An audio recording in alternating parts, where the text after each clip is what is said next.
Thank you so much for joining us, friends, Soul Fam. I'm so excited about today's episode of Soul Gold, Soul Chats with Ty Gold.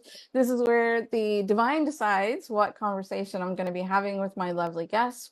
We choose, the divine and I select one special person each month to sit in my hot seat, and then I channel the questions. And I promise I have my homework all laid out. Rob has no idea. My special guest has no idea what these questions are. And truly, I just found out yesterday. But I've been excited ever since they landed pen to page. So thank you so much for joining me, Rob. I'm going to ask you to introduce yourself and thank you. I'm just so grateful that you're willing to participate in this lovely experiment and conversation. Yeah, no, so great to be here with you. And yeah, I mean, well, I could introduce myself in terms of how I do in my bio, which essentially came to me after doing this book and kind of trying to box yourself into a title of how can Mm, people find out or connect to you about what you do. And it's, when it's about decoding the universe, it's quite a difficult thing. But it came to me about being a cosmic architect of the mystical. And mm, I absolutely loved that title when it came because that kind of describes exactly what I love to do, which is essentially that, all architecture is built on blueprints, on maps.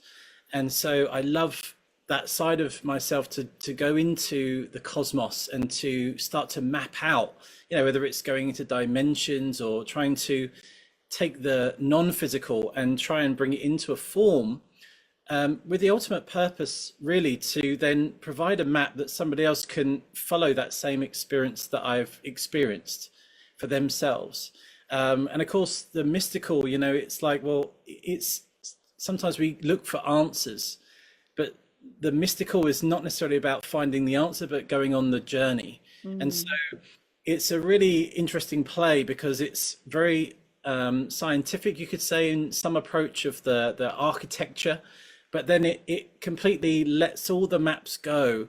Once you get into the mystical realm, then you can just be there. And so they're like the two hemispheres of the brain, right? Or the two fish of Pisces, where it's, the analytical and to discern everything and map everything. But then in the end, once you reach that mystical and direct experience of the divine, as you would say, mhm. uh, you can kind of let everything else go. You can let the maps go. You've arrived. You're there in the transmission. So that's kind of what I love to do, and that's kind of how yeah, how I share what I share through my book and teachings, and yeah, it's a beautiful blend. Hmm. Thank you so much for sharing that. So this piques my curiosity because, you and I met like 5 years ago, I think, and you were providing soul color profiles, I think. And would you say that where you are now is like a progression of the studies and probably we should explain this to the viewers. The soul color profiles that you arrived at are not like aura photography. This is, and you probably explain it better than I do, but from my understanding, you take like our name and our date of birth, information about us, and you're able to translate or decode that into like the certain actual colors of our soul color profile. And well, I'll let you answer that. Do you feel like with the information and the totality of where you are now was a natural progression from the beginnings of that? Yeah, for sure. If I hadn't have gone into that, which is I call it like it's sort of the color of astrology, you could say. It's different, but it's similar. And Mm, so that was the project that I was birthing and doing and evolving over the last 2 years. And it was only really when, through all of that understanding, when I then looked at another map, I was able to then see other things in this map that hadn't been seen. And that map was the I Ching and astrology, or typical astrology. So it's definitely transferable skills. So if I hadn't have learned this, which the soul colors allows you to, it's much more subtle realm. You know, mm, it, it allows you to break the boundaries of what's what we typically experience. And so, you know, astrology is kind of can be feel quite tight Mm-hmm. and sort of pigeonholed and boxed. And so that's why I don't feel there's been much progression in the Mm. astrological language, because it's like, well, you know, Aries means this. Well, but that's not necessarily true when you go into it. Like, Mm-hmm. they're helpful pointers, but it doesn't define you. And so, because I have that artistic nature of color, and color really can be everything and anything. So it gives you this palette to be the microcosm, the macrocosm, you know, a form, a non-form. And so when you walk into another job or another system with that freedom, then all of a sudden you feel like you're that, you know, the serpent or the kundalini that's able to move within the structure, so the structure isn't keeping you bound. So yeah, 100%. Like, I wasn't expecting to do the Lost Octave at all. That was just like an epiphany, you know, but because I was so working on the soul colors, which will be released at some point, because it developed rapidly, expansively more, after I was working with you and you guys on it. And so it's a whole world. It's another, and it's Aquarian. So it's all about the subtle. It's not so much about you're this, you're that. It's like you're this whole rainbow, but how does that rainbow help you in your life? You know, and people don't see necessarily the power of color, but Right. yet we use it every single day, and we make our choices based off of the color. You know, like some people, if they see a red rose, they feel attracted or they feel an aversion, and that's all subconscious. They have no idea why, you Yeah. know, or Right. not very often. And so this is the gift of color that we get to use in our lives. So yeah, 100%. It definitely it gave me the freedom to go into other systems. I love that. And I'm not sure if you're as aware. You mentioned it a few moments ago that you shared this advanced technology that you created and designed. You shared or this information with the spirit messengers that I mentor. And what I was actually guided to do with it was to teach them how to use those soul colors, that information for multi-dimensional sales and marketing so that they can connect and serve to their soul tribe. So that advanced technology um, is a match. It gives us information where they can like match like a symphony or an orchestra to their most compatible soulmate people. So it's made me wonder for years and years and years, what are your soul colors? Well, as I say, it's sort of advanced in so many ways. You know, even when I was working with your beautiful tribe, and so I would say this about it, that it's like, you know, like when you think of a Ferrari, you know, most people think immediately red. Mm, So it's like, and it has a range of colors. Like Ferrari will only have certain, like, five colors or whatever. yeah. So it's like, why does a brand have a color palette? It's because the color matches the frequency of the message. And so it's the same with people, you know, Mm-hmm. that if you align your colors to the message, then what you're doing, you're speaking volumes to Mm-hmm. people that understand what you're about before they've even heard a word that you've spoken. And so this is what I'm saying. It's like so powerful. It's unbelievable. And even the colors behind. So these weren't just by chance. This is the theme of the Lost Octave. This isn't by chance, and it also isn't by chance that the pink is at the bottom and the blue purple is at the top. It's like, because this is all telling you a story before you've even opened a page and read a word. And so this is what I think so powerful, and corporate organizations have used this Mm-hmm. on a lower, lesser extent, but they've understood this idea. But yeah, in terms of my colors, it depends on what part of my life. You know, each part of your life has a different color. So one of the ways I would say that was really profound for me was my abundance color. So the color that was to do with money was actually green, which is like the color of the dollar bill, right? Mm-hmm. Yeah, that's So amazing. what was really interesting for me was in my, so how I used this was that instead of thinking about money in terms of English money, Mm. I was visualizing myself receiving green dollar bills American. because green is my color frequency, right? Nice. So it's like, and that it really helped me shift a lot of things. You know, back then when I was like, well, you know, how do I manifest? How do I manifest things? Mm, You know, because that to me, the whole process of manifestation to me, it doesn't really work in my view. So I was like, well, what? How do I work with this? And so that was a really beautiful way in which you take the energy, the color, and of course that means you can wear green, you can, you know, you can surround yourself with green, be out in nature, all of these things. It's like you start to see the green essence in everything, uh, nice. and it switches on your reticular activating system within the brain, and you start to hone in on all the things that are green. And so like all of a sudden now spirit can, you can read the messages from spirit through the color that is offering you all the time. Right. And so, yeah, so that was like one of the ways. But my soul color is magenta, and and that's a beautiful thing because I've always loved it. And this is the thing, you know, colors that you're attracted to are often your soul colors, Yeah. right? Yeah. And so that's that. This is what was crazy when I was doing the soul colors. I was say doing different people's profiles, and like, my God, my favorite color is this.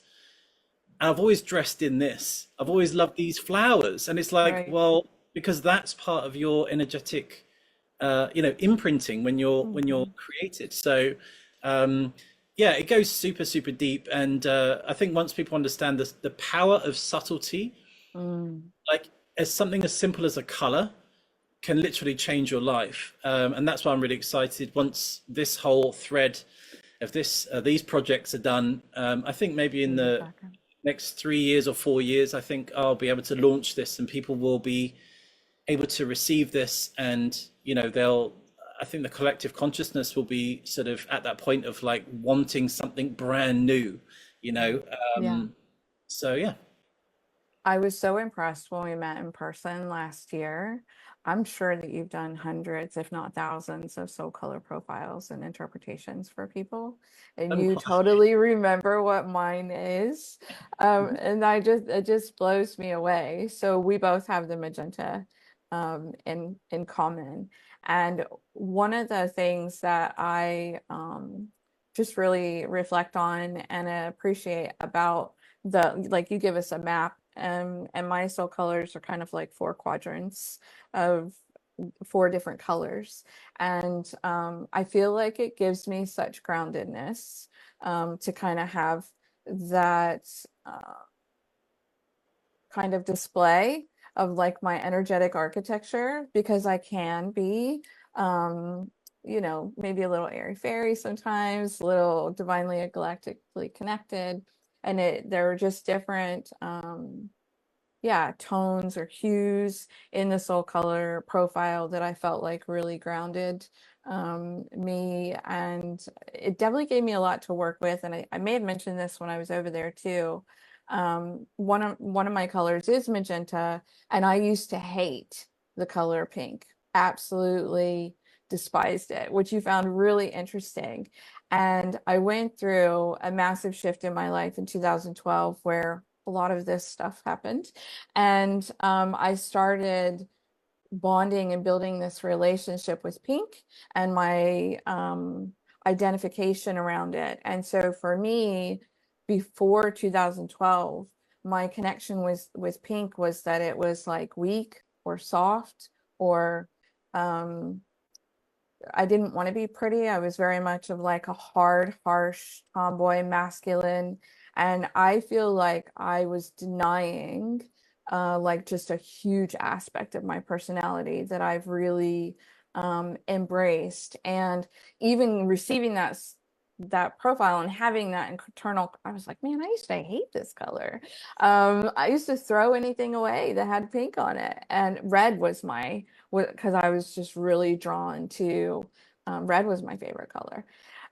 So anyway, I just find it interesting. I feel like there's so much medicine in the soul color profile. Either it's validating and just really affirming, or whether we're able to use this information in a different way for either abundance or multi-dimensional marketing with our beautiful, for our new earth mentors with their soul tribes. I think this technology is so fantastic. I'm such a fan.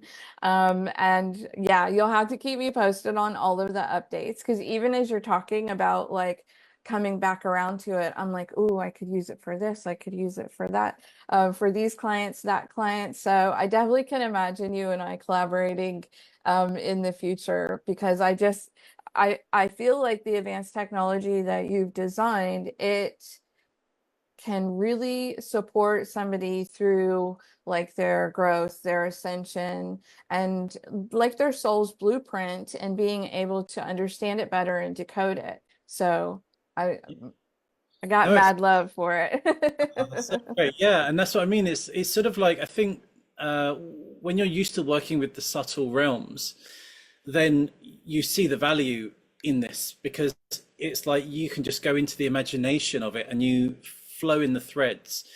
It's a lot harder for people that kind of want a concrete answer for something because it's like, well, it's so broad, in a sense, but it also really does help you gain an identity for you to start somewhere. So of course, like it's not an identity that's an egoic identity. It's more that it's like, well, where do I start in my life? What's the first step do I take? How do I package this, into what I want to share? So it's Mm. trying to bring the ethereal into something tangible. So just by having the colors, it's like, oh, that's a theme of, it might have like a very oceanic color palette or a very, like pastel rainbow colors, or it may be like the deep reds and the deep blues. They're different energies. And so when you can match them to you and you're like, oh, okay, I get this, it's like if you're like with you, it's gold, Mhm. that carries in the words and also the actual color itself carries a huge message without even knowing what you do. Mhm. And so these are it's a really beautiful thing that's going to come in the future. And but I kind of got with this at the moment, it's like I feel like I've gone into the Lost Octave to kind of give back to humanity the necessary upgrades that they should have had up until this point, so that then the collective movement is on like a level, so that then when the soul colors are introduced, it's like, okay, we've done that foundation groundwork of understanding astrology, the signs, all this sort of archetypes, things like that. And then it's like we can then tread new ground together into understanding like what is a green archetype. Like that when I was writing all of this, like wow, the journeys I had were just, yeah, they were just beyond what I've ever seen before. And it's so great to be on that precipice of the new. Mm. But I realized that we kind of need to get that collective to shift in a way from understanding their one zodiac sign, Yeah. shifting into knowing that you're all the signs, into shifting to know that actually that you can drop those zodiac signs and move into such a beautiful thing such as color.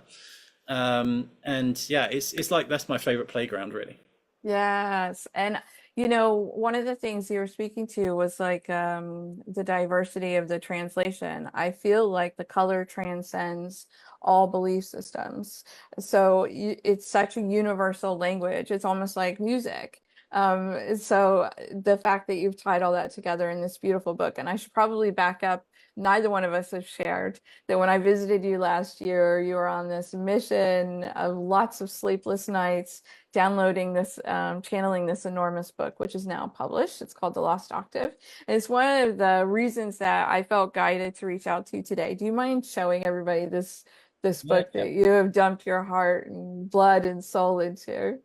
Oh, try I've that just again. it's Yeah, there you it's, go. it's multi-dimensional, so it doesn't. But yeah, it's like it's. I mean, look at this. It's thick. It's like 600 pages. It's a huge thing, and it's a real. It's the entire star law of the stars, really. And it's just. I never written a book before. No, I never written a book before. As you know, like if whenever I write something, I prefer to do say like a sentence that sums up the whole thing because I come at everything from an artistic point of view. So the art says the thousand words, so I don't have to, but of course we kind of sometimes need the words to help interpret that or help the message. So, I was used to sort of a paragraph, writing a paragraph, and that was kind of me done. But I realized with this book, writing about the star law, the way in which I could write was actually writing the stories of the stars. That's why it's titled Our Story in the Stars, because the stars aren't separate to us. They are that beautiful movie in the sky that is showing us what is the human archetypes, what plays out in our human journey. And so they are very much us. And so now going in the Lost Octave, when you start to read that star law, you start to see that you were imprinted with those stories, and your life literally plays out in those ways. Now, the thing to remember with that is that the difference between the fate and the destiny is that if you just play out your role, then that's like where you experience a fate. If you understand the story and then change the narrative of how you're going to negotiate this story, that's when you start to shift your destiny. And so this is how beautiful it is in the star law. Once you know the story, it's like, if you know that in that cave there's a dragon, and if you go in that cave, you're going to be eaten. You're like, okay, so that's the story. But maybe if I go in, why did the person get eaten? Maybe because the way they approached the dragon was with fear. So then it's like, well, actually, all right, I'm going to go into the cave, meet the dragon, but I'm going to befriend the dragon. So see, the story's the same, essentially. But how you approach and navigate that story is really going to shift your entire outcome of what you experience. So this is what I found with the star law, is that it was narrated in a way that was quite patriarchal, and very much like the hero comes to save the damsel. It's very much like that. Like the wolf, eats Little Red Riding Hood, and the big bad wolf. But it's like, well, that's one way you could describe it. But I've actually met wolves and hand fed a wolf. The difference of what you feel, it's like an honor. It's like an absolute honor. And it's amazing that the energy that you feel, the connection you feel to it's the highest dog family. So it's like, well, why that needs to be shared into the stories, and that's how we can rewrite our script and change our life. So would you say that this book is best received reading it from like front to back? Is it like a resource guide? How does some, is it like a, everything, everything, all the things? because like I was saying, like, I love the freedom, right? So sometimes we feel inspired, and we in tune into our oracle. So the I Ching is known as like an oracle book. So it's called the Book of Changes, and people consulted that as an oracle. So I actually embedded in a whole oracle deck into the book, so, to keep the tradition. So you can literally have an intention, open the book to a page, and just read a sentence. You don't have to read a whole thing. Read a sentence. That thing will be the perfect thing for you in that day, because it's the Book of Changes. It goes with the changing times. So you can do it in that way as a daily consultant. But yeah, I would recommend probably reading the first part of the book, because up to page 72, funnily enough, because it kind of gives you the foundations that when you go into the gates, because there are 12 gates, 12 zodiac signs. Before you go in there, you've got to sort of have an understanding of that you can change this narrative. How to sort of take that information or those stories and make it relevant to you. So once you've got that foundation and the understanding of astrology, then you can choose any of the gates however you want. And I actually wrote the book in what they call a palindrome. So you can read it from top to bottom or from bottom to the top. Oh, wow. And it's a different journey, right? Because this is the whole point of the book. It's what I call the pole shift, and the Earth is getting ready to experience a pole shift. And most people think it's quite mad when you tell them that, yeah, like literally the way the water will move down your plug hole will go the other way around. Like that to us is kind of quite baffling, but the earth has done this many times. So this idea of, that we often experience ourselves as a human having a spiritual experience. So I like to use the narrative of that we're at the bottom of the mountain climbing up to the peak, right? Because that's the Mm, human experience. right. Whereas the way the book's actually written is from the top down. It's from Venus looking into the human experience and saying that you're already at the top of the mountain. So sort of that you've got everything you need. You've achieved everything you need to Mm, achieve. So then what? Well, then you get to go down the mountain however you like, but knowing that you've already achieved what you need to achieve.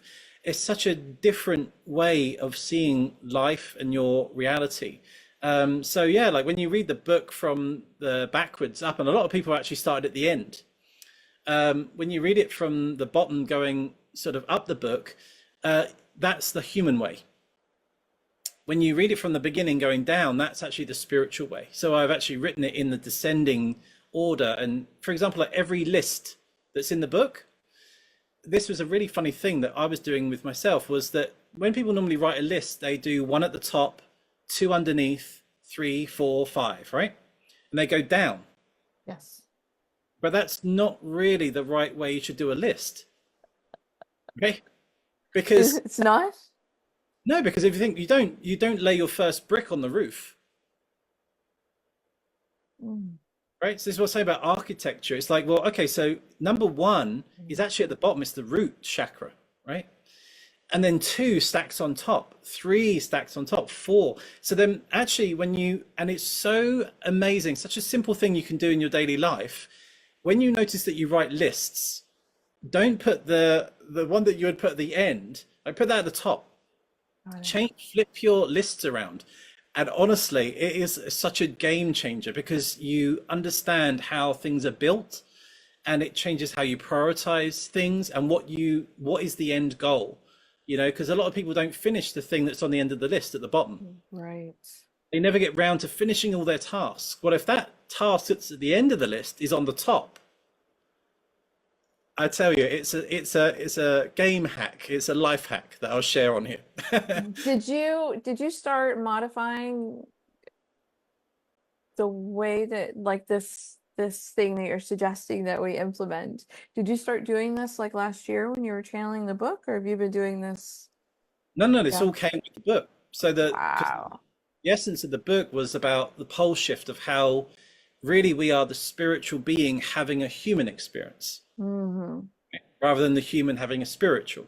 And of course, both are right. Both, there's nothing wrong, and we see it in different ways, often in different situations. But if we don't understand that we can shift into being the divine in a human experience, that's really where we experience the wholeness already. Like we've already received the goal. Like I would say is that the master is already in that student. Right. So when you know that, then it's such a different place you take on your tasks in your life when you're like, well, I'm a master, but I just haven't fully realized it yet. Right? Rather than like, I'm a student, how am I going to ever become a master? Mm, So different. One is empowering and one's disempowering. So the way in which I've written the book, everything's done with this conscious awareness. Like I say, every single word is linguistically placed in there so that as you read it, you just read it like, oh, this is a great story. But if you'd have read the ancient story, you would have felt like, in fear, like disempowered. You would have mm, felt like, well, I need something to help me. Whereas when you read this, you're like, yes, like, oh, yeah, I can do this. This is great. Like, but it's all done that way because of the way in which it's written from this divine mm. feminine narrative. That's amazing. I'm gonna, I'm gonna, I'm gonna start doing that. I feel like it, in a lot of like life skills, they ask us to like reverse engineer the method. And so I feel like, yeah, I feel like I'm gonna play with this hack. Definitely. All Great. right. So I'm gonna actually back you up. One of the questions that the divine wanted me to ask you is tell us how you found yourself in this line of work. Well, spontaneously for sure. I feel very well. I feel very blessed, really, in terms of how it happened. But to talk about like the pain of the dark night of the soul before that was like, man, that was just, it was complete annihilation beyond, yeah, beyond what I've ever experienced in my life, and I've had some pretty difficult times up to then, like, really difficult. And but this was different, I'll share this because this may help somebody that's in this situation. Mhm. I found myself really in the worst experience of my life.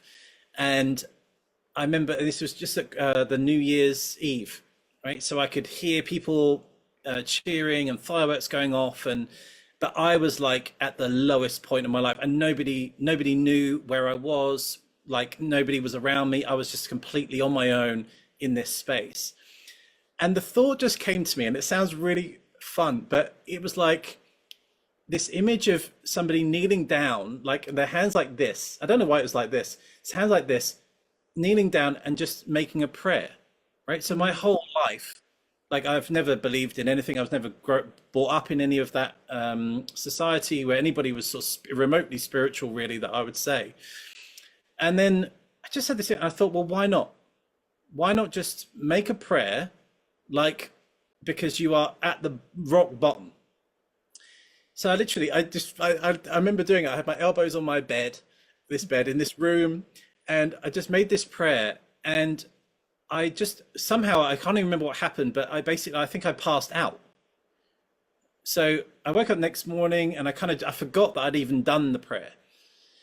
And I just sort of went about, did my job. And then all of a sudden I started to get lots of different clients. This was when I was doing like personal training work Mm. and work.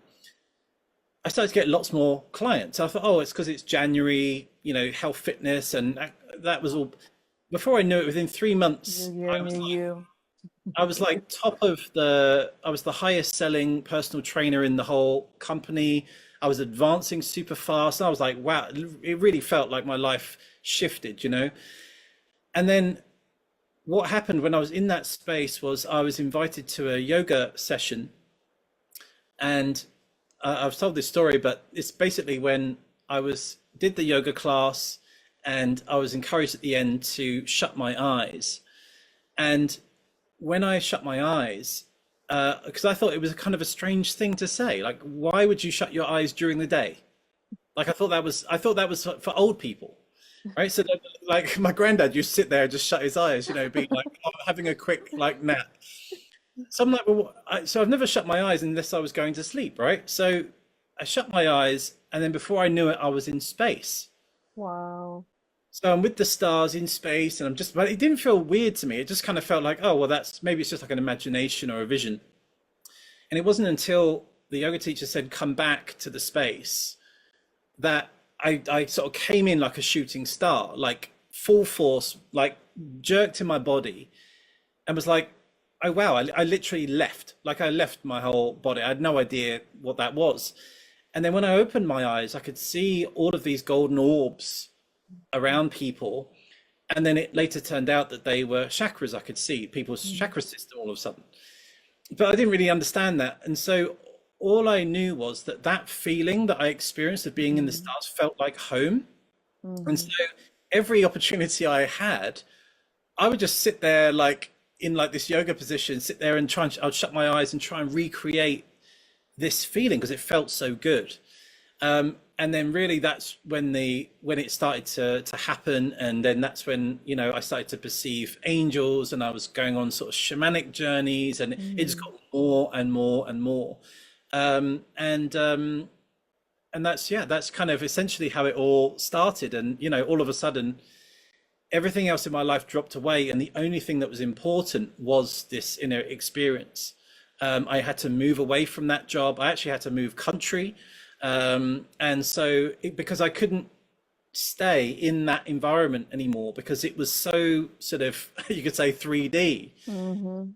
that I was seeing through like the ways in which people would manipulate sales, or the way in which Mm, people would sort of guilt people into doing things. And I'm like, it's just the whole environment. I couldn't even be around it. mhm. And so, yeah, that's basically sort of how it all started 7 years ago for me. We have so many similarities. This is the first time I've ever um heard you tell this story, but mine was a prayer too. Just and literally I did a prayer in the shower begging for help. And the next day I channeled 8 pages of notes from my guardian angel. And I had never, it sounded like song lyrics going on. And I was like, but I didn't know the song. So I started writing the words down. They sounded poetic, they were very rhymy. And 8 pages later, it was, I don't know, it was like a summons, an invitation, and an opportunity to start playing. And then from that day on, I had a lesson in their classroom every day for years and years. Yeah. So thank you for sharing that story. The I think I want to ask this one. Tell us about one of the greatest pivots you made in your career that was brought on by a challenge. I know you just kind of described one, but do you have any from the last 7 years that where you did a big pivot and it was brought on by a challenge? Yeah, I would think that, after that, when I moved away, I kind of had what I would experience as like a second dark night of the soul, right? So this was like, it was really interesting because I'd kind of gone down the route of, all these different modalities. So I trained in like angelic Reiki, crystal healing, Lemurian healing, Atlantean healing. I'd like done in a short amount of months. I'd literally trained in everything I could find my hand on, you Mhm. know. So I learned about chakras and angels and hierarchies, and I was like ascended masters, galactic beings. I was really just, Same. I could consume it quick enough, right? Yeah. So what was weird is when I moved away, I went and lived in Dubai Mm, for a while, and completely different change of scenery from England, right? The weather change and the culture, and they mhm, have like call to prayers every day, mhm, like 5 call to prayers, which I really loved because you could just hear in the speakers that these, beautiful call to prayer, and it would kind of make you want to just like check in with yourself, and I'd be like, oh, I'll mhm. just sit there and meditate like with them, Yeah. and so even if I was in my own home, Right. But what happened was I got introduced then into the sort of the yogic texts and the tantric texts, and then I went into the sage wisdom, so like the Dzogchen and the ancient jnana yoga.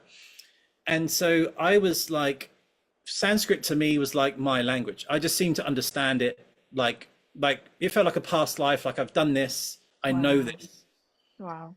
But the whole thing with yoga and chakras and things like that was I was like feeling that I was sort of like going up through my chakra system as you kind of do, and all of a sudden I kind of got to this point where it was always another thing higher.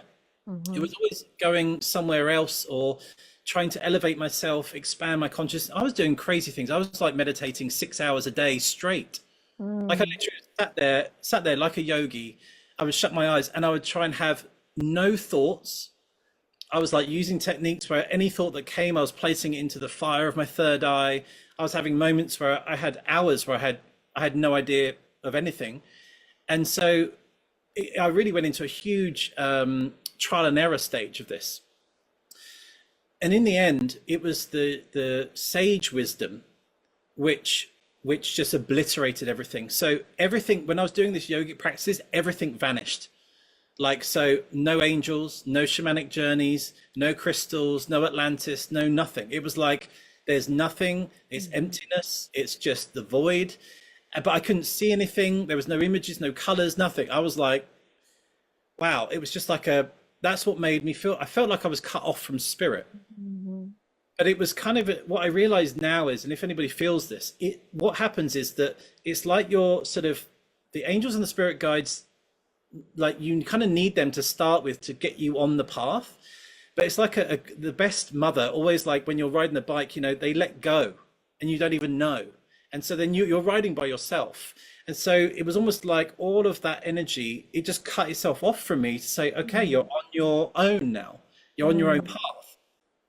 So, but it felt terrible because I was like, I felt like a fraud at one point because I was like teaching people like cards or like, like Oracle cards at the time. I was doing a workshop of it, but I felt like I had no connection to spirit at the time. wow. But yet what was happening was spirit wasn't out there anymore.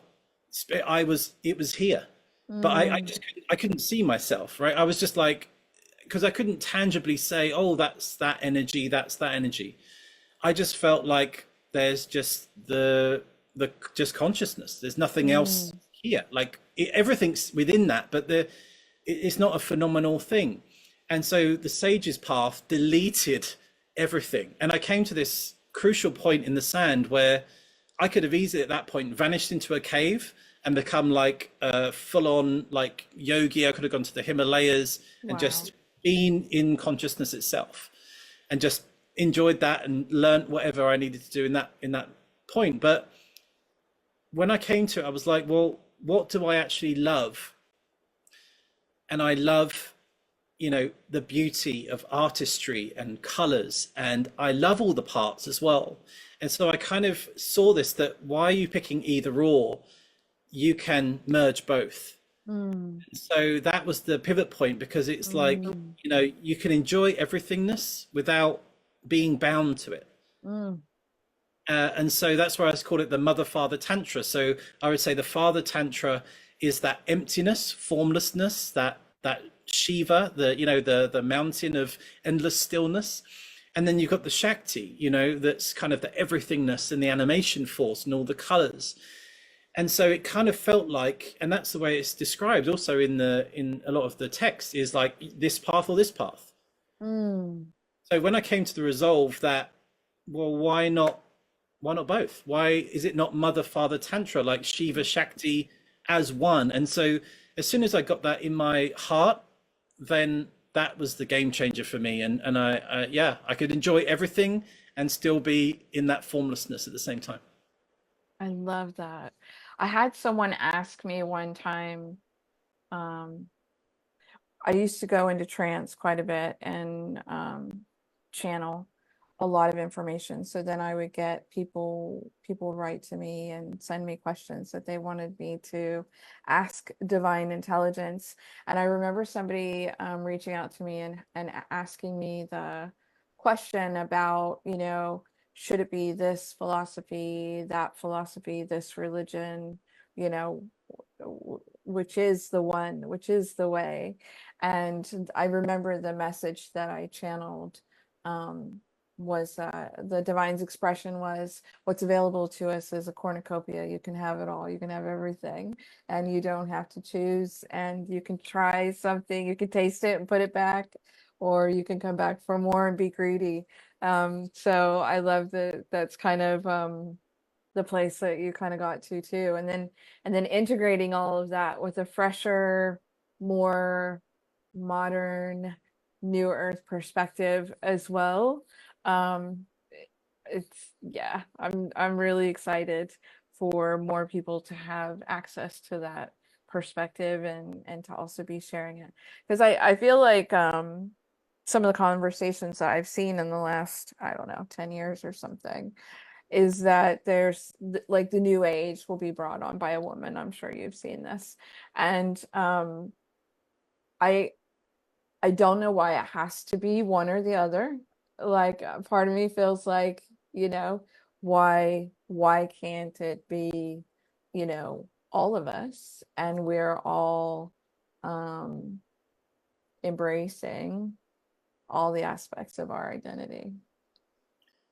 Yeah, I would say it's probably because, the in a way, like, like scales of Libra, we've been so heavy in the patriarchal society, so we kind of need to sort of overdo it in the feminine to pull everything into balance, right? So we need to load the feminine teachings to lift this into a balance. But yeah, 100% you're right that, it is both at the same time. But I think it's just that we really do need to open that Pandora's box in a way, because right now, like all of the feminine teachings, you know, they're only just now opening up.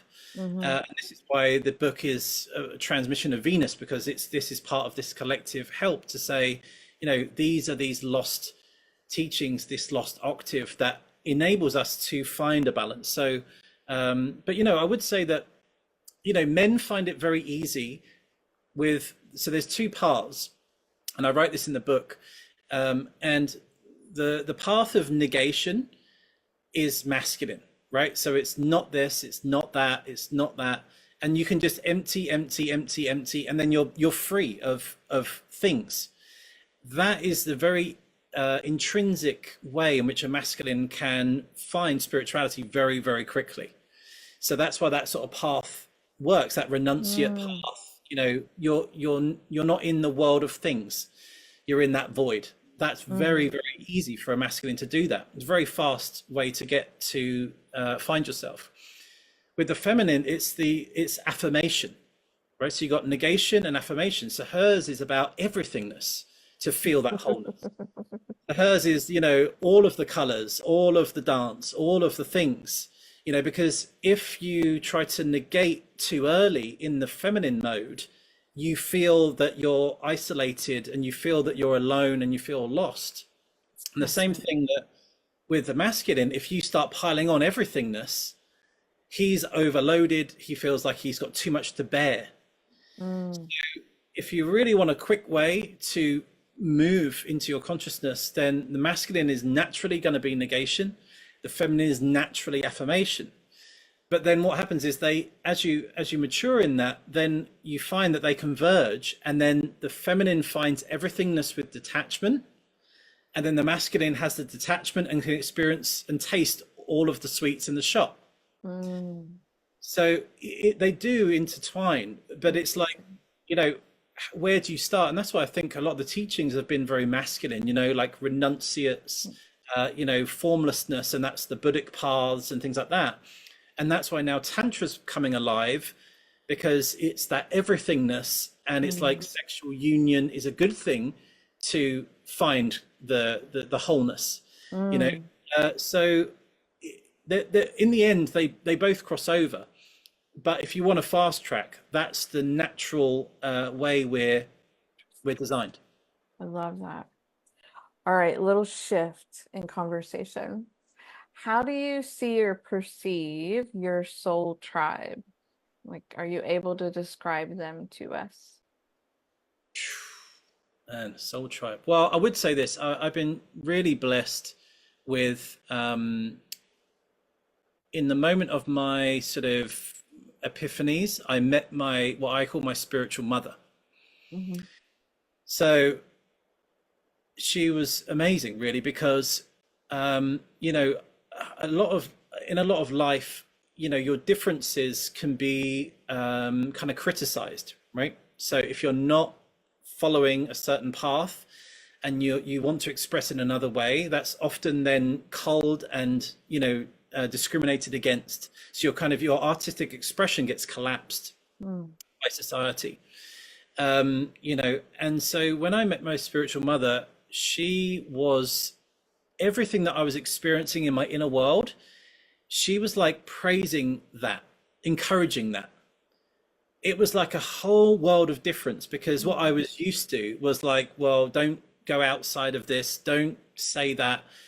And when I got introduced to her, it was like, she was like, wow, this is great. Like, go, like, tell me more, go deeper and see what, you know, what else you can find. And so I was really, really lucky, because I know a lot of people don't have that. And, you know, she's been, I would say that none of this, and I have a dedication to her at the front of my book, because none of what I've been doing over the last 7 years and the people that I've helped, none of that would have been how it was unless it was for her. Mm. So yeah, she's amazing, really. And so that's the bedrock, you know. And yeah, I've met a lot of people on the path. I've had some really brutal experiences as well, you know, like, unfortunately, I thought that the spiritual world would be Enlightened. like her. Yeah. You know, And so, but the amount of the amount of challenges, like the jealousies and the people saying they're one thing and will do one thing, and then actually when you try to lean on that or you try to involve them in that, it collapses. And it's a real shame because it makes you wonder who to trust when it comes to shamans that can hold ceremonies or things like this. It's like you learn some really harsh lessons. But yeah, I would say soul families like few and far between, but and often you find people that can be with you for a time. Hmm. That's one of the biggest things I would say. Like, we're all making this grand journey, so to speak. And so, we all jump onto a ship for a while. We have some great times, and then the ship docks, and some people get off, and then some people carry on. And so, in the end, I always wanted to collaborate and be around, like, and share this stuff. That's it's not about me individually, of like, oh, Mm. I know this or whatever.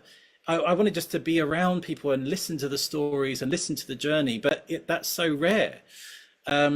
So often it feels disappointing when people uh, aren't on the same, even if they were on the same path, that they either can't go that next step with you, or and some people just genuinely like, I'm not ready, I just can't go that where you're going. So relationships fall away, and you so want people to come on this grand adventure. Mm. But so that's the maturing, and now it's like I love the fact that people come on your path, and you've got to make the best of that Mm. whilst they're with you and enjoy it. And so then you can let go of any like disappointments that come along with that, and everybody's on that journey. Right. So yeah, like few and far between. But I feel like everybody's like yeah, you're blessed if you get to know people for a Mm. while. It's like love and relationships, I now start to feel a lot more that I had a very sort of quite a strong view initially of that very Arthurian view, like that sort of you find your Guinevere and that's it for life. And I still love that. I love that whole ideal of it.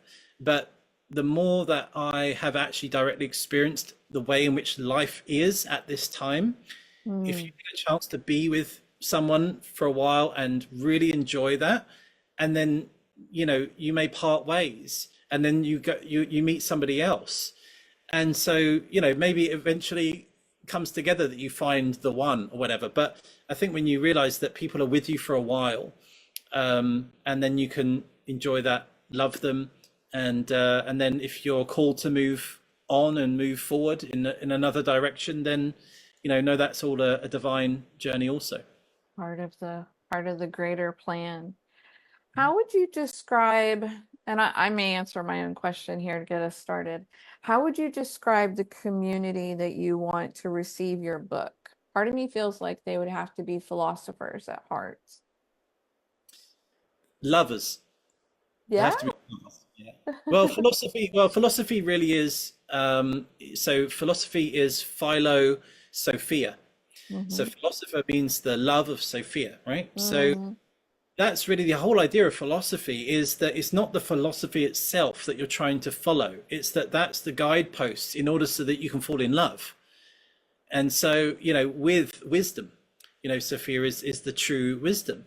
So yeah, like in terms of the community, like I've been so surprised, that so many people from that have never been interested in astrology at all have just somehow they just said, I saw the book, or I heard something you said, and I just knew that's what I need to do. And I absolutely love that, because it just means that there's a vibration that they're feeling Mm-hmm.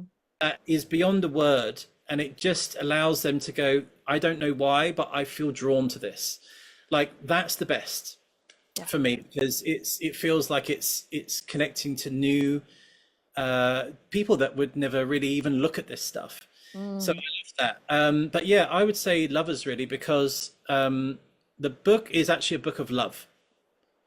So Yes. that's why I really laugh, because when it went to number one on Amazon, I'm like, a divine feminine teaching, and a book of love has made it onto a very commercial 3D platform, you know. And so it's just the fact that astrology is like the invitation, Mm, right? So, you know, people think that they come to the book because they want to learn about astrology, and it's all there. You know, it's all there. Everything's there to learn about astrology. But really, what happens is as you go into the stories of it, then you start to release the sense of astrology and you go way deeper into the archetypes, into the story, what that's trying to guide you in your journey, into your mm, intuition. And then you go all the way through because the book is actually what I call the initiation of ether. love it.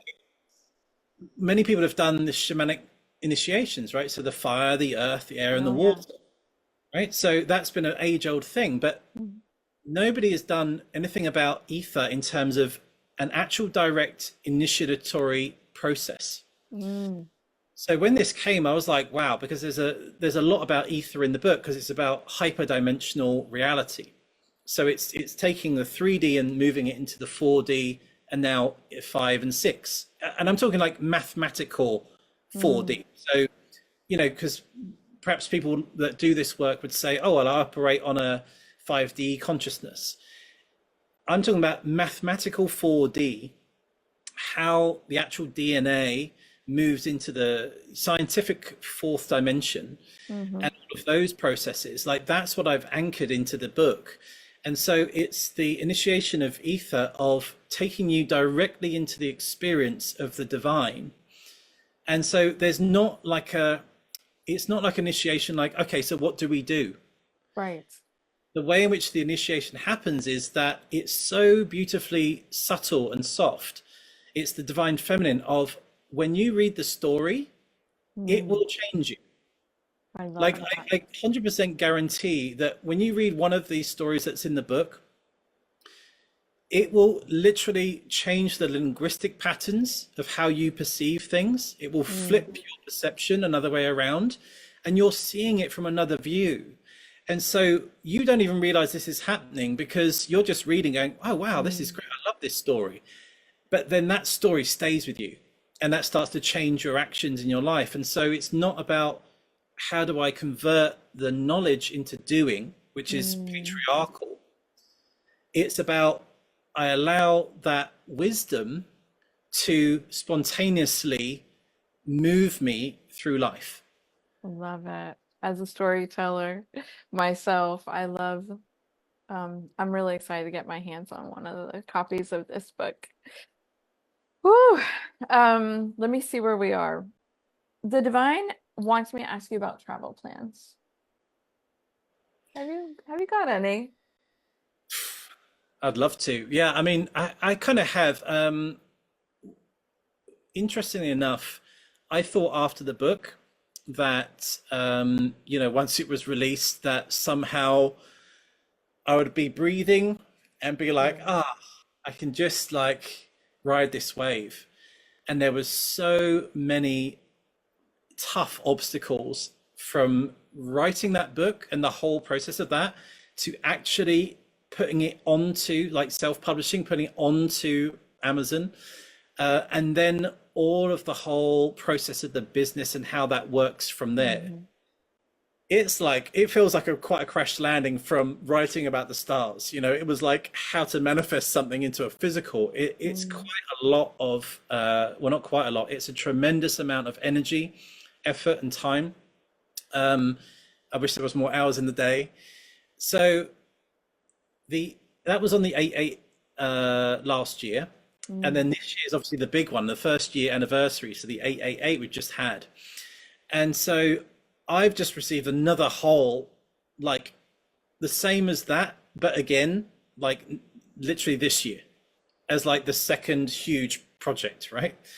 And so I've been for the last, well, 4 or 5 days, I've been literally going into the 4, 5, and 6 dimension of the DNA and astrology. So now I've created the map of how our DNA is actually scientifically. This is not just me saying, oh, the DNA of the sixth dimension.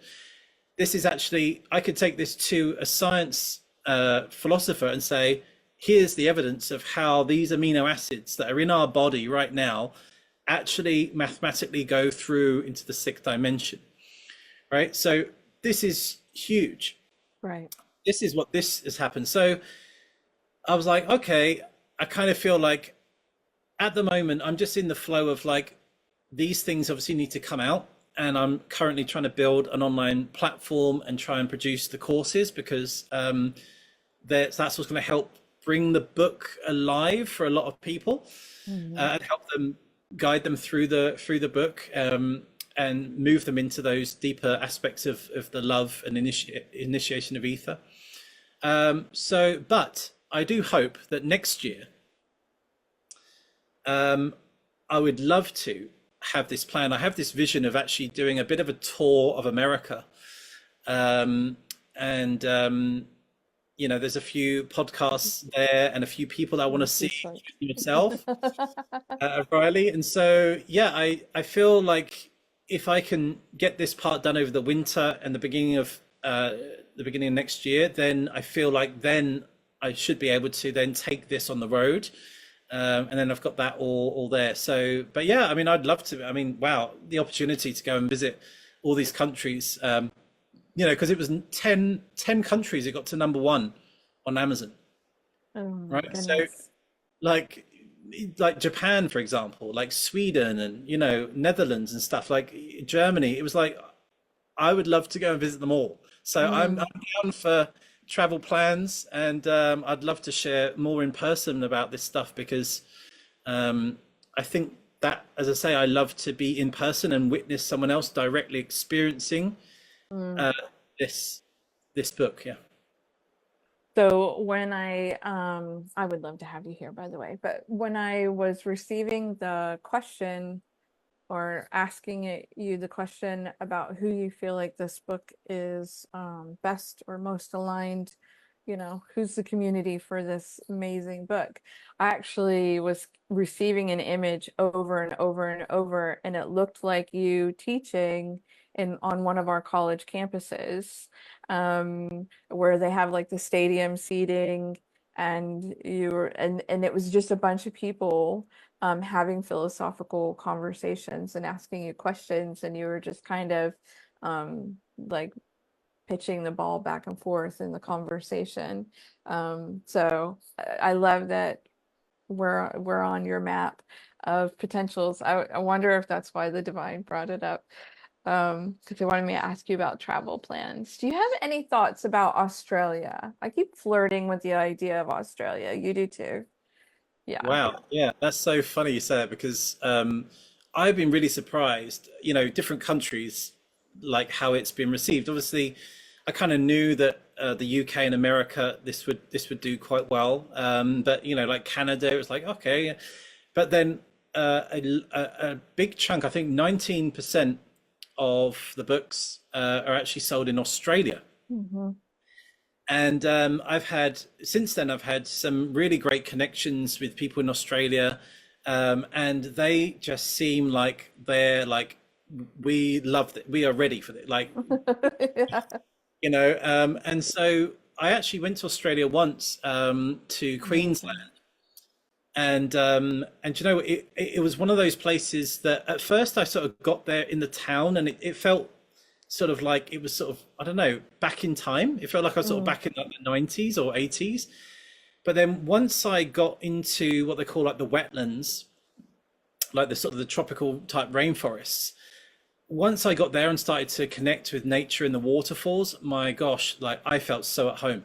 I loved it there, that sense of the Aboriginals, or the originals, I should say.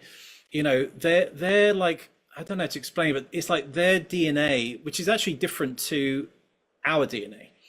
So the originals are like, they come from a different time, right? So their DNA is they're very earth connected. So it's like a lot of the shamans and things in tribes in Peru and places like that, like they have a completely different way of communing with the earth than, say, like someone like myself who comes from the stars, So it's so beautiful when you're there in Australia, because you feel that that ripple of the song lines. And when you look at the mountains, I couldn't even look at some of the mountains. You see dragons, like the dragons sleeping over there. It's Amazing. so obvious. Like I even got a picture of an actual fairy light being.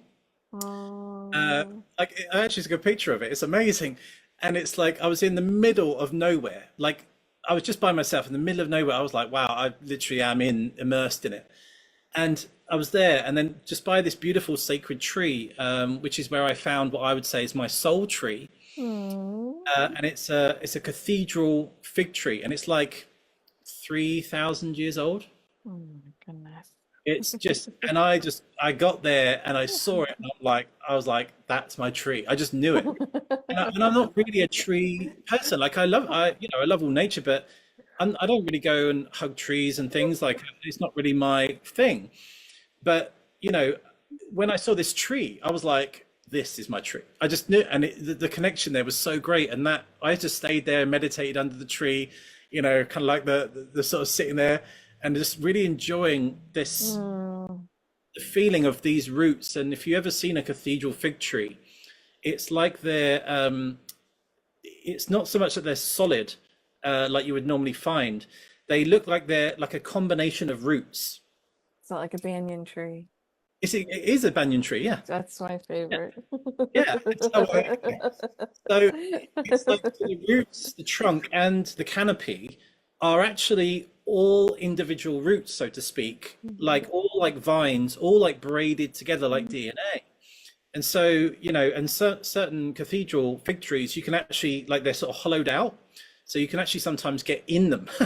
Wow. So, but yeah, this thing, I can't even remember. It was like, I think they said it was a football, was it a football field? Might be.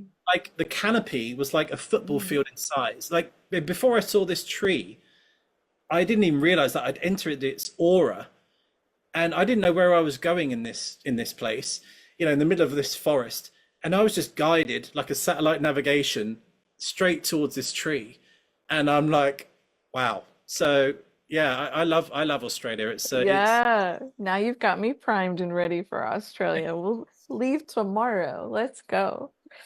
Okay, last two things, and then I'm gonna let you go. The first one is about, um, I think it was at the beginning of the year, you launched a website with a bunch of your modules available from some of your teachings. And I was so excited. You at the time, I'm not sure if it's available now, you'll have to let the listeners know if it is, you had made the Gaia, it's like ground zero, very first module available to everyone. And I love my relationship with Gaia. So I was like so excited to kind of get in there and experience that and have that experience with you. I mean, I know you recorded it a long time ago and we're not, you know, physically enjoying it together, but it feels like it when I sign up for your stuff. So I had this really beautiful channeled experience with her that really oh, the exchange was so lovely. It just made me feel so much more like loved and valued and appreciated and safer on the planet. And I didn't realize it until the prompts came through, maybe that I had like some mother father stuff there. Um, and just to give you and our listeners a little bit of backstory, um, I was born to two parents who thought they wanted a kid and then realized that they didn't and they weren't good at it. So part of my inquiry to Gaia was just like, why? What? And so she was just really great at explaining to me kind of like the mission, like my soul's mission. She basically said it was going to be hard either way you came in, just because of what I had signed up for. And so it helps me not take it personal. So anyway, my point is, um, have you, I'm sure you've received the module from Gaia or that medicine. Can you share any of your experience or any of her wisdom that she shared with you, about you, for you? What did she impart on you? Yeah, no, beautiful. And What was yeah, I mean, that's yeah, like I said, I sort of had different projects on the go. So over the 7 years, I was sort of guiding people one to one through my own sort of modality that I'd created in for different experience. Sort of soul healing, you could say, even physical ailments and things like that. Because I'd trained in so many things, and then I sort of developed my own because I felt kind of constrained by the different rules and different systems. So that really allowed me to go multidimensional, which is kind of like my favorite. So I was doing that, and yeah, I sort of put all together like the meditations that I'd done, and then made them available. And I felt to gift the Gaia one to people because it's kind of like I was saying about the foundation. And so what I found, and some people may relate to this, is that when I experienced sort of Earth, you could say, this Earth, this doesn't feel resonant to me at all. Like it never has, because and so many times people have said, oh, you're disconnected from nature and you need to actually be on the earth and things like that. And it was really like, it's really hard because you're like, it just doesn't feel right to me.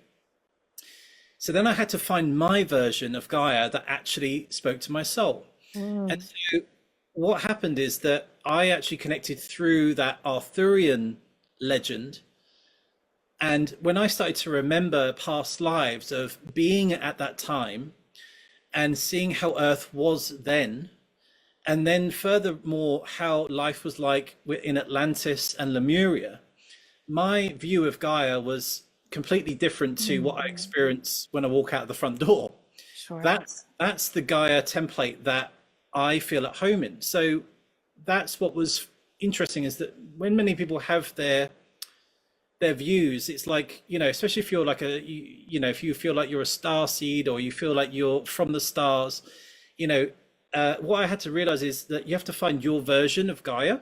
And how I did that was actually I had to go much deeper into the earth than the root chakra, right? So it's like, sit your bum down on the earth and you'll be grounded.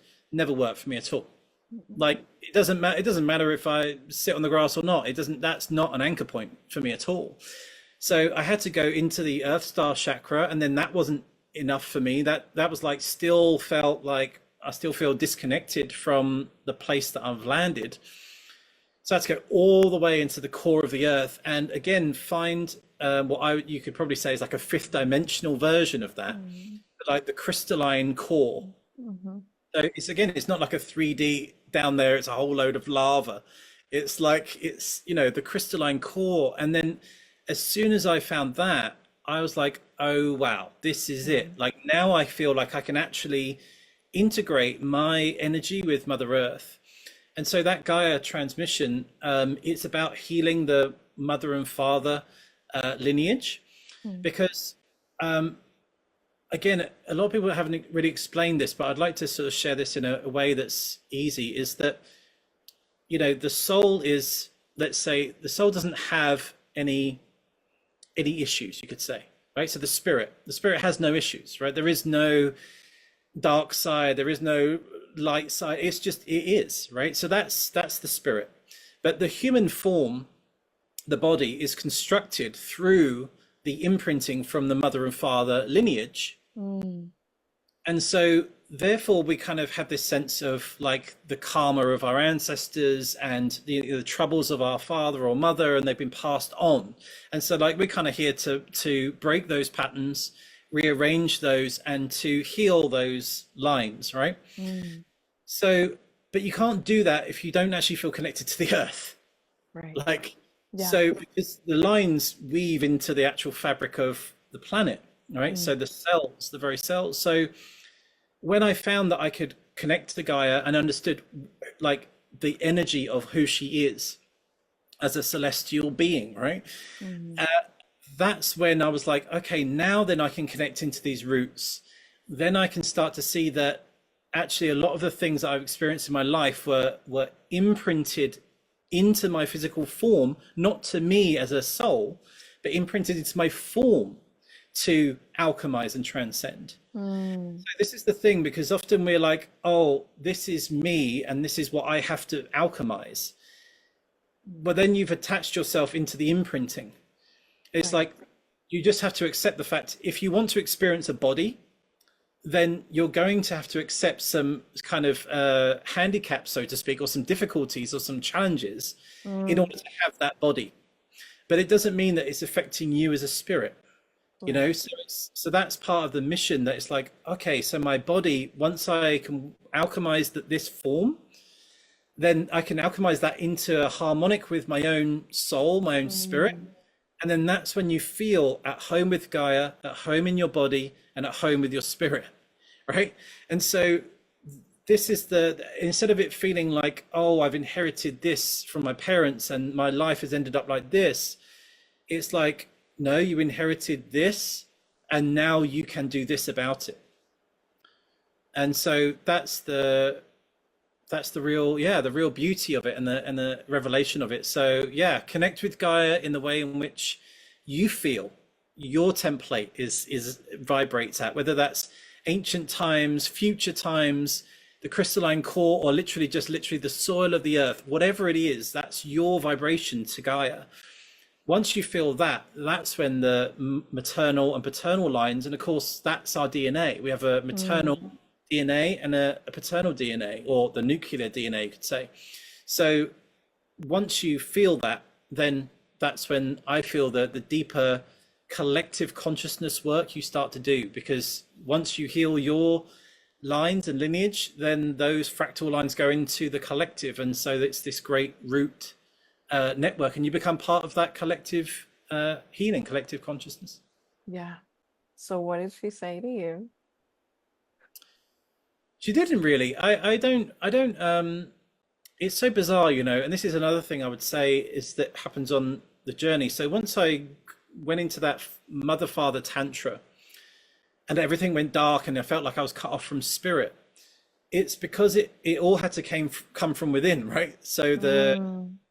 the wisdom or the intuition or the spontaneous knowings, like there is nowhere else other than here. Like, so Mm. that's what you end up finding. And so in that, I no longer had to have words or a vision or anything like that. It's almost just like you're just enjoying the feeling of whatever energy is around you, Mm. and then spontaneously just like comes as like an epiphany or a thought or inspiration, more to speak. So yeah, for me it was like, there doesn't really, it was like just the energy of being like, wow, I've actually feel like I've connected to the template of Gaia. Love it. And then from that, it's like I feel like everything after that, to be honest, like, you know, now I'm working with the next project I'm working with is mainly designed on the maternal DNA. Mm. It's almost like that gift from Gaia is almost directing me into this without Yeah. there necessarily having to be words. It's just like I now understand who she is and what that energy is. So therefore it just spontaneously manifests things of inspiration in my life. Love it. Okay. Well, thank you for sharing. Last request, I would love for you to read an excerpt or share a page from your book that would be relevant Oh, to wow. our listeners, our viewers. Yeah. The Lost Yeah. Octave. So you, as I say, you can literally use this as a, you know, it's got an oracle deck in it with pictures. There's 36 oracles, you could say, which is the star law.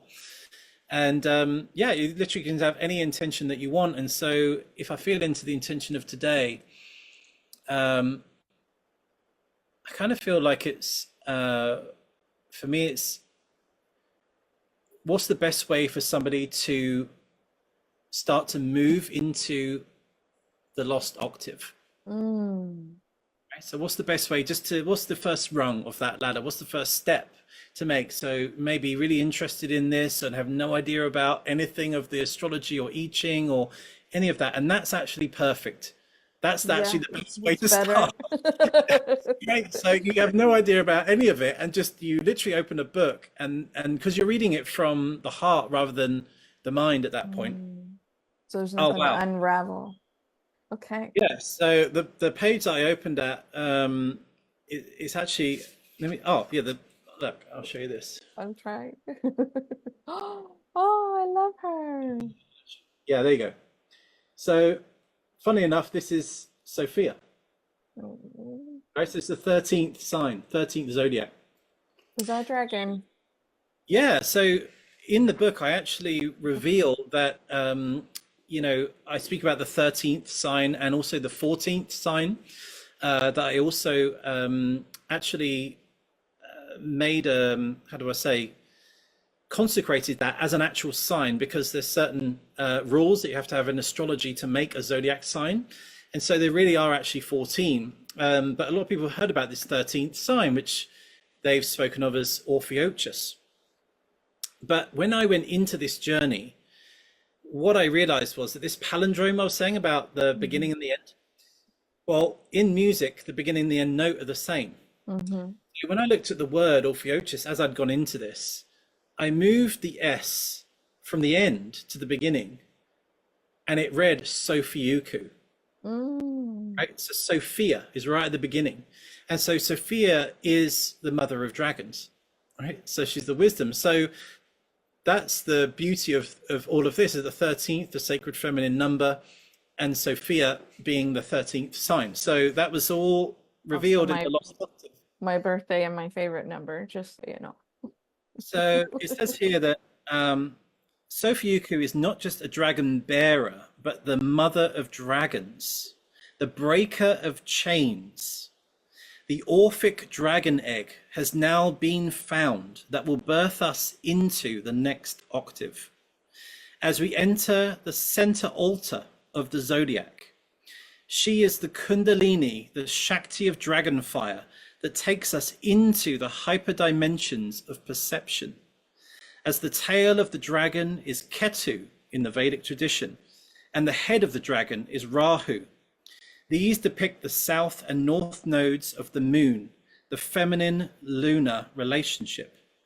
The south node defines where we have come from, and the north where we are going to.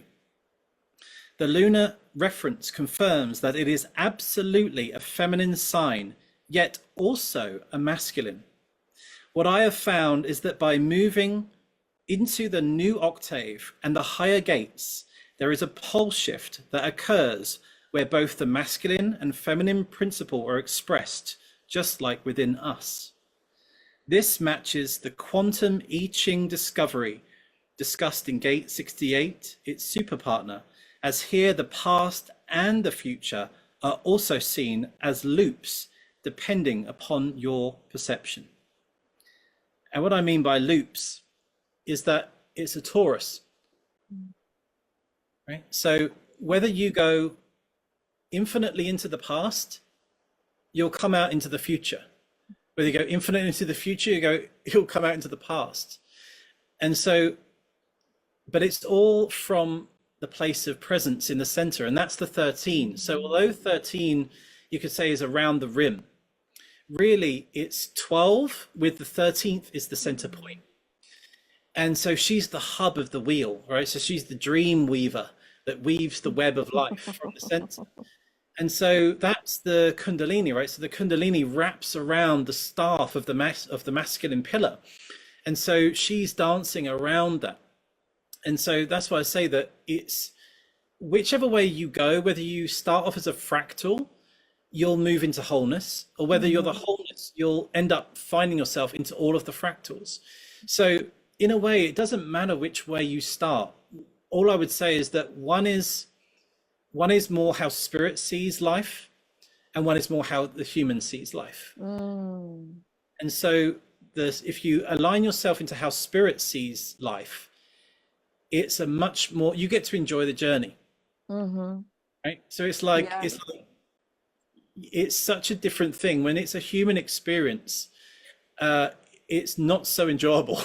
Yeah. It's so, yeah, it's almost like when you're the spirit and you experience adversity or a challenge, then you see it as like an opportunity to develop, an opportunity to alchemize, an opportunity to grow in your Mm, experience. Whereas when it's a human and experience only, trying to be having a spiritual one, it's often like you get feel like you're being stopped. You feel mm, like you're kind of being collapsed or closed. And that often is the thing that then can make someone give up or turn a mm, different way. And that's why you see so many of people's dreams collapse so quickly because they don't realize that actually that, like to use the Olympics as the example that we've just had, that gold medal is already inside that person. They just need to do the journey to make that so. And if you don't know that that gold medal is yours already, then you're probably never going to achieve it. mm. And it's Yeah. so simple. I coach sports for many years, and it's such an interesting way you can shift your views of life. And one is almost like bound to be successful, Mm, and one is almost bound to be very troublesome, very, very difficult. mm, So for me, I always choose the most simple, the easiest, the quickest, the most wholesome way in which you can do it. And so I say, realize that your spirit having a human experience, flip your lists upside down, flip your poles, and that's for me, that's the new earth. I love it. You've given me so much juicy fruit, and I'm sure our listeners also to like consider and ponder on. And I think that's why you and I love to have really long and sometimes intense conversations about these things. The time just flies. And yeah, is there any last words that you want to share, or do you feel like you are complete? Yeah, I feel pretty complete. And Yeah. yeah, and I just want to say thank you so much for this. Mm, So great to go into these deeper parts. There's so much in that book and all of this that's there that, you know, um, it's so great to go into some of the essence of the message of the book and also how it's kind of constructed with my journey. And all I can mm, say is this, that I know 100% sure that if you really embrace the Lost Octave, like you will change, because it's changed everything about how I experienced my reality mm. by going through that journey, and it continues to. And so I really, that's why I wanted to share the book with everyone and say, go through this yourself. Here's the guidebook, and enjoy it. And I love to hear about people's experiences going through it. So yeah, please share. Yes, so I'll make sure I get all your links for everything where people can buy the book and possibly receive like your Gaia modules and the other ones.